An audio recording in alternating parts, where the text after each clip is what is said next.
Grand Theft Auto 4 is 18 years old. 18!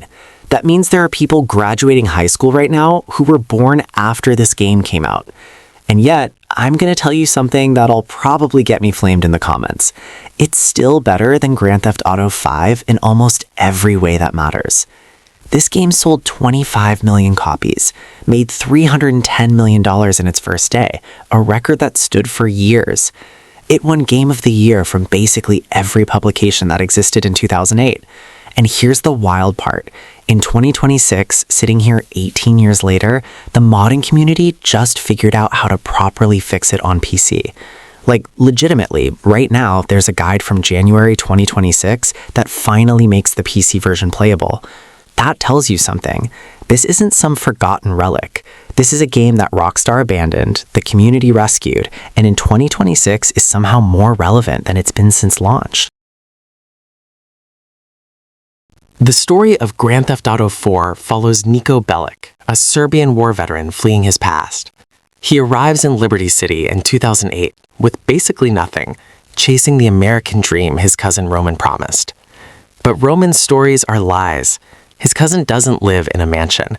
He lives in a shitty apartment in Hove Beach and owes money to every mobster in the city. What makes Niko special is that he's not a typical GTA protagonist. He's not a cartoon character trying to be funny. He's a traumatized war veteran who's seen horrific things. During one conversation, he describes walking into a village where children were slaughtered. He's not joking about it. That's just his life. He survived that, and it shaped who he is. The game forces you to do increasingly dark things. You're not a hero. You're survival-focused, making morality-compromised choices to stay alive. You kill people. You destroy lives. You sell people into slavery early on. And the game doesn't congratulate you for it. It just shows you doing these things as consequences of being poor and desperate in Liberty City. What's brilliant is the character voice acting. Michael Hollick, the guy who voices Niko, absolutely carries the narrative. His performance was so good, he won Best Performance by a Human Male at the 2008 Spike Video Game Awards. You believe Niko because Hollick makes you believe him.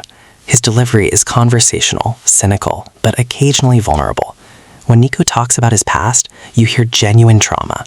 The story has two major endings, depending on your final choice, and both are bleak. There's no happy ending here.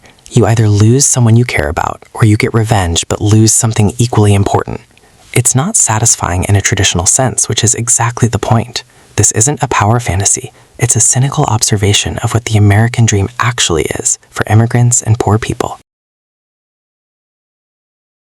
Gameplay-wise, GTA 4 is a dense open-world action game with mission design that was, and still is, exceptional. The game gives you a massive version of Liberty City, split across 4 boroughs and Alderney, and it trusts you to explore it. Missions have multiple approaches. Some missions can be solved quietly or loud. You can sneak around, you can go in guns blazing, you can use vehicles creatively. There's this one mission early on where you're supposed to do a hit, but instead of just following the objective, you can observe the target's routine and create your own setup. This freedom is what made GTA 4 feel different from linear action games. The side missions are diverse. You've got the vigilante missions where you help the police, the taxi driving minigame, burglary missions where you break into apartments. You can go on dates with various characters, go bowling, play pool, watch in-game television. The city feels alive because there are so many things to do that aren't plot critical. What really sets the gameplay apart is the physicality of it. When you hit someone, they react realistically. Their body goes limp, they fall like a sack of potatoes. If you hit someone and they're on stairs, they tumble down realistically. Nothing is scripted. The Euphoria physics engine calculates everything dynamically. You can cause moments of chaos that have never happened before and will never happen again. The vehicle handling is intentionally heavy and realistic. Coming from San Andreas, where driving feels arcadey and loose, GTA 4's driving is a shock. Cars have weight, they understeer in turns. SUVs lean exaggeratedly. A sports car feels completely different from a taxi, which feels completely different from a truck. Some people love this, some people hate it and never forgive Rockstar for it. But if you embrace it, the driving becomes immensely satisfying once you learn the feel of each vehicle.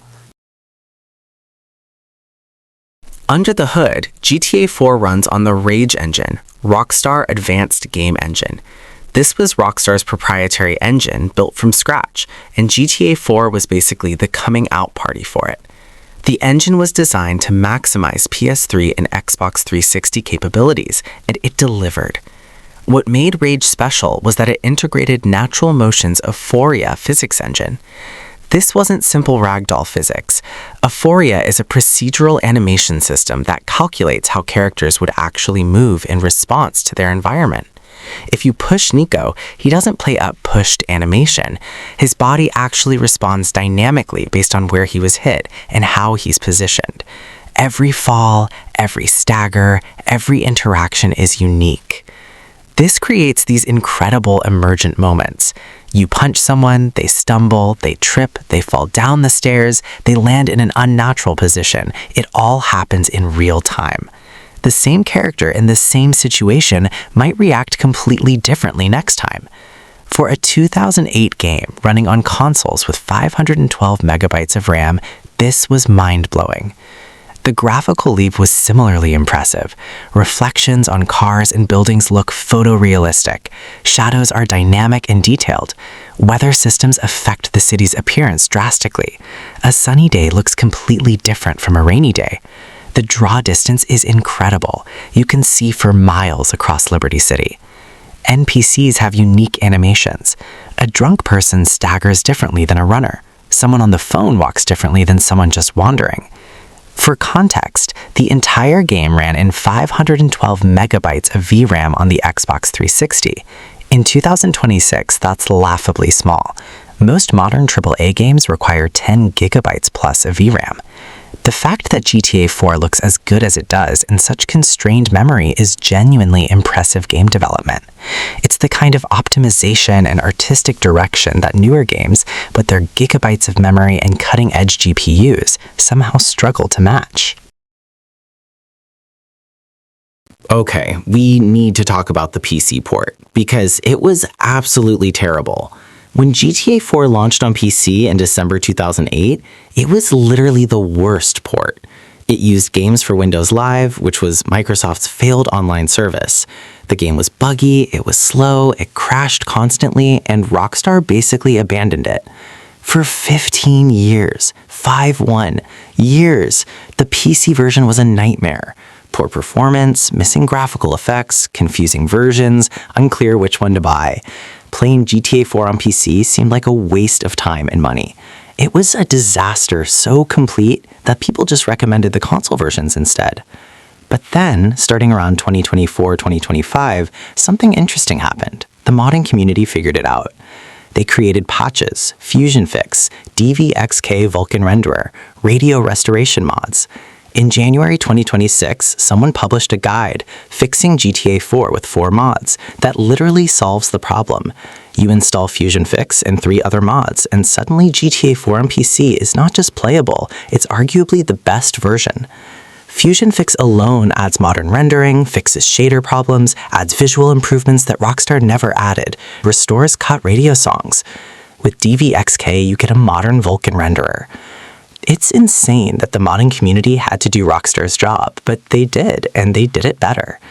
The fact that in 2026 we're just now getting comprehensive guides to make the PC version work says something about Rockstar's commitment, or lack thereof, to maintaining older games. But it also says something about how the community refuses to let good games die. Is Grand Theft Auto 4 worth playing in 2026?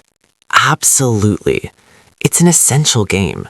If you care about video game history, if you care about open-world design, if you care about storytelling in games, you owe it to yourself to experience Niko Bellic's journey. Just a few caveats. The driving is intentionally heavy. If you need arcadey handling, you'll struggle. The story is dark and cynical. There's no triumphant ending. The PC version requires some setup with mods, but it's genuinely easy now with the 2026 guides.